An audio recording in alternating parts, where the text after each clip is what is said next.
Today on the Blue and White Garage, we have none other than Kristian Gravenor from Montreal, who runs coolopolis.com.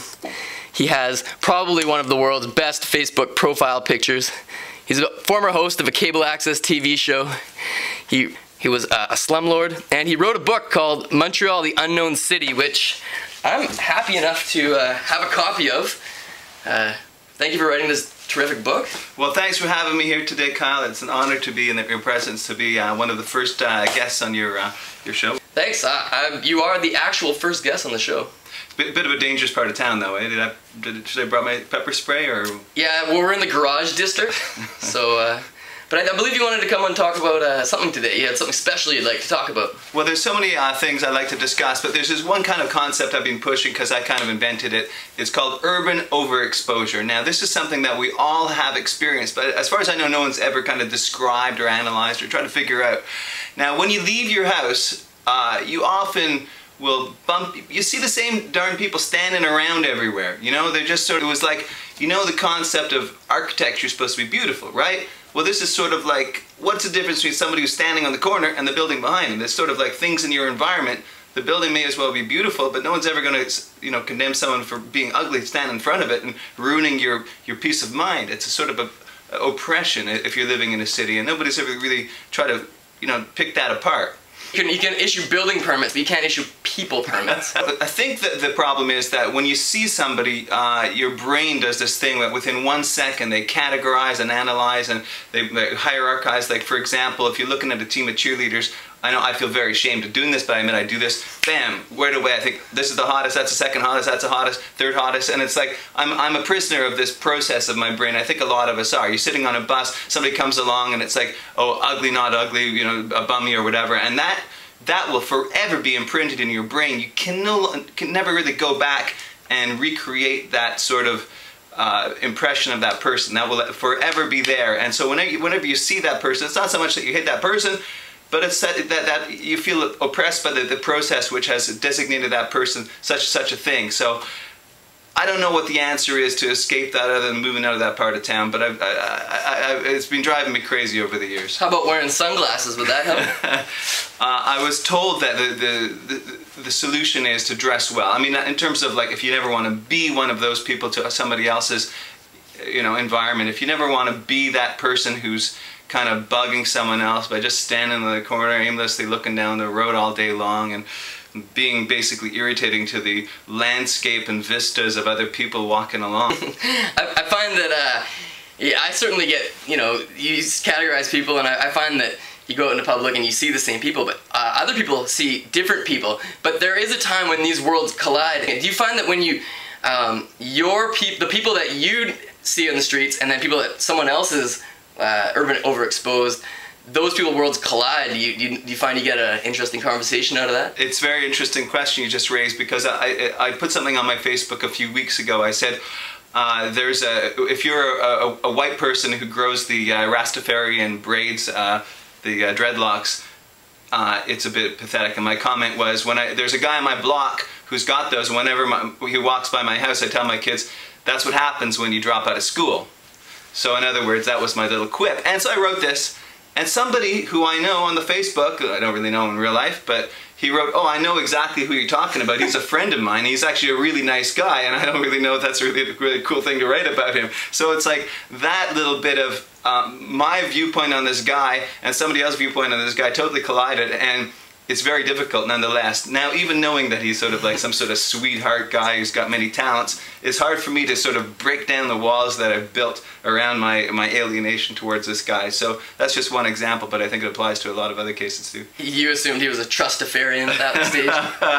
And like I said, I don't know. You know, you look at someone, you say, look at this douchebag, and other people love the guy, and it's like, what's wrong with me not knowing how to love this guy? Do I not know how to love? There was this guy at McGill who was doing Germanic studies, and he'd walk by like he was the Kaiser, a young handsome man with blonde hair, walking by with his strut, and he just, every time I saw him, I just wanted to smack him, just the way he was looking and walking, everything about him. But then someone else, Martin Sibarok, told me, oh no, that guy's a super nice guy. You know? Speaking of this, do you ever give off that impression, do you think, to anyone else? So after a few times seeing them in the streets, their interaction with you is visibly altered and they start avoiding you? Or to the point where they actually do want to smack you? I don't know. I would imagine that if in fact other people, I'm looking at other people, and they're looking, and I'm not too impressed by them. Well, I hate to think of the fact that maybe I'm one of those people that gets looked at and like, what the hell is that guy doing around again? I'm tired of seeing his ugly face. But I mean, I don't know the solution to it. I suppose, you see those old nice postcards of the olden days where everyone's wearing hats and ties and everybody was so polite and all that. That seems like a darn wonderful world. You want to get back into it. I was told, and I've never been, when I was a kid, that they would give you a ticket for not wearing a tie in Montreal. Now I've searched far and wide to find proof of this, and I so far have not. But yeah, I want to get into that a bit more. Actually, I would say with your blog, Coolopolis, it's got a great photo of a blimp exploding into the city.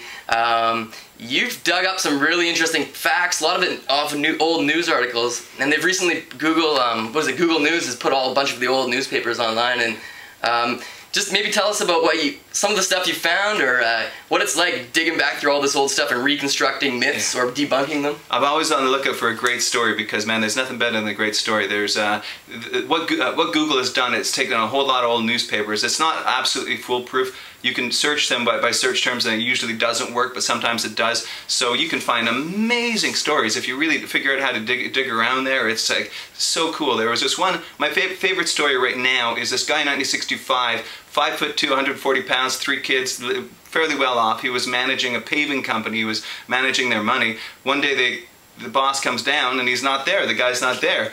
And where is he? Him and his whole family had totally disappeared off the face of the earth with $1 million in 1965. That's a considerable amount of cash.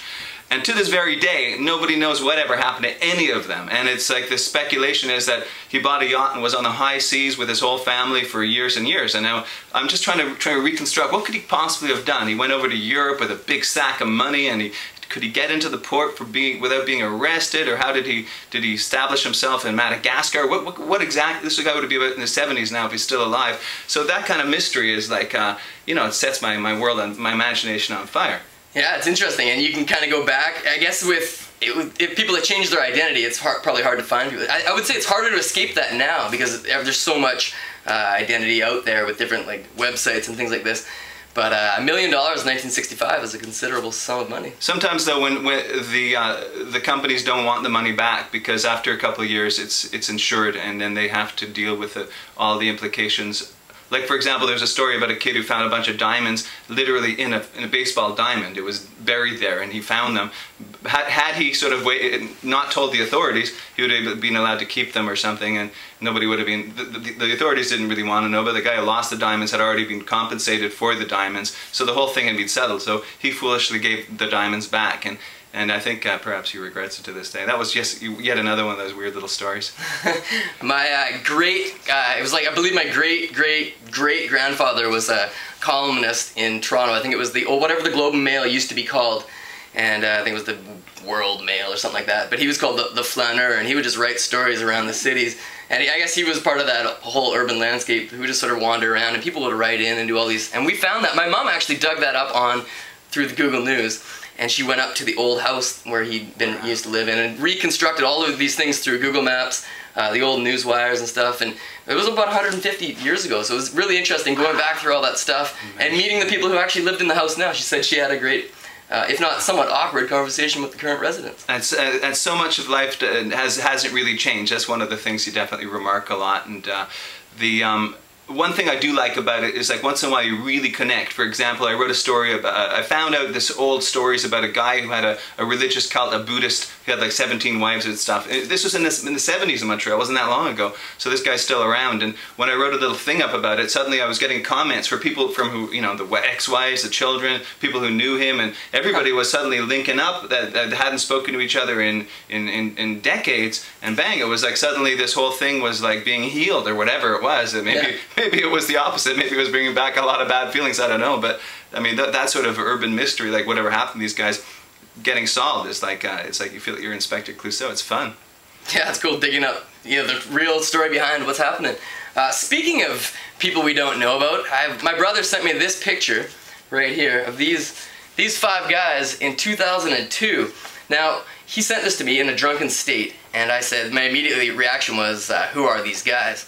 And since that day, off and on, through stages of boredom or whatnot, we've actually tried to track them down, but do you have any idea who they might be? Well, I think maybe you could do a DNA analysis by swabbing the photo. They might be able to get some sort of quality off that. Okay. Maybe measure their features. I would say my guess would be they were some sort of Bolivian musical band from the early 70s.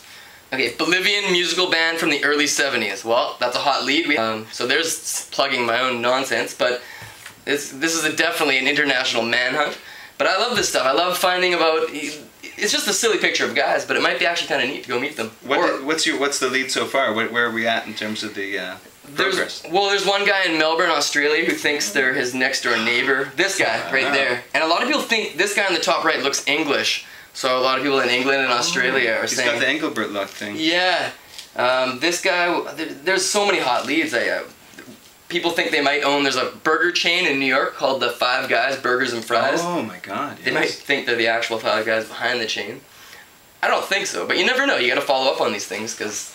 And what will you do when you meet them, when you finally track them down? I think, well, the important thing is to meet them, and then I'd like to meet every single one of them if they're still living. And if they are, in fact, a band, I'd like to reunite the band. But you believe they are a band, eh? Is that what your impression? They obviously look like they're having a great time, and they look like rock stars. I think they're some sort of musical band. Which is the singer then? Which is the leader? I don't know. It's hard to say. This guy's looks like he's a boxer, you know? The guy in the middle. He's the drummer then, eh? Yeah, he must be. I don't know. There's headbands galore. Drummer, singer, maybe this guy right here at the top right. He has two watches on, so that's always a giveaway when it comes to a leader. Maybe one more question. I know you've created this book, The Unknown City, and I bought this 4 years ago when I first moved to Montreal, and we found all kinds of great things in here. There's so many hot tips. This was 7 years ago now, I guess, or 8 maybe. Have you found all kinds of new things since then?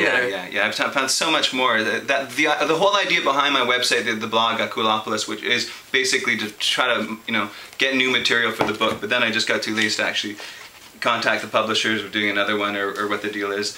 People write books and it's fun to do, but it's not exactly the most lucrative activity. So no, well, it was lucrative to buy it at half. So coolopolis.blogspot.com. If you just Google Coolopolis, that's probably the best way. Yeah. But I highly recommend everyone check that out. There's all kinds of good things. I'm running out of good stories, so anybody get a good story, just send it in. I'd be very thrilled to hear any good tips for sure. Thanks for being the first guest on the Blue and White Garage. It's been great. It was an honor to be the first guest, and I hope you have many more. I'm sure you have more thrilling moments, far more than with me, but it looks like very promising. It's just good to kick things off, and wish you all the best. Thank you very much for having me. All right, see ya. Guess we just cut. Yeah, you can do that. The editing is always the bigger headache.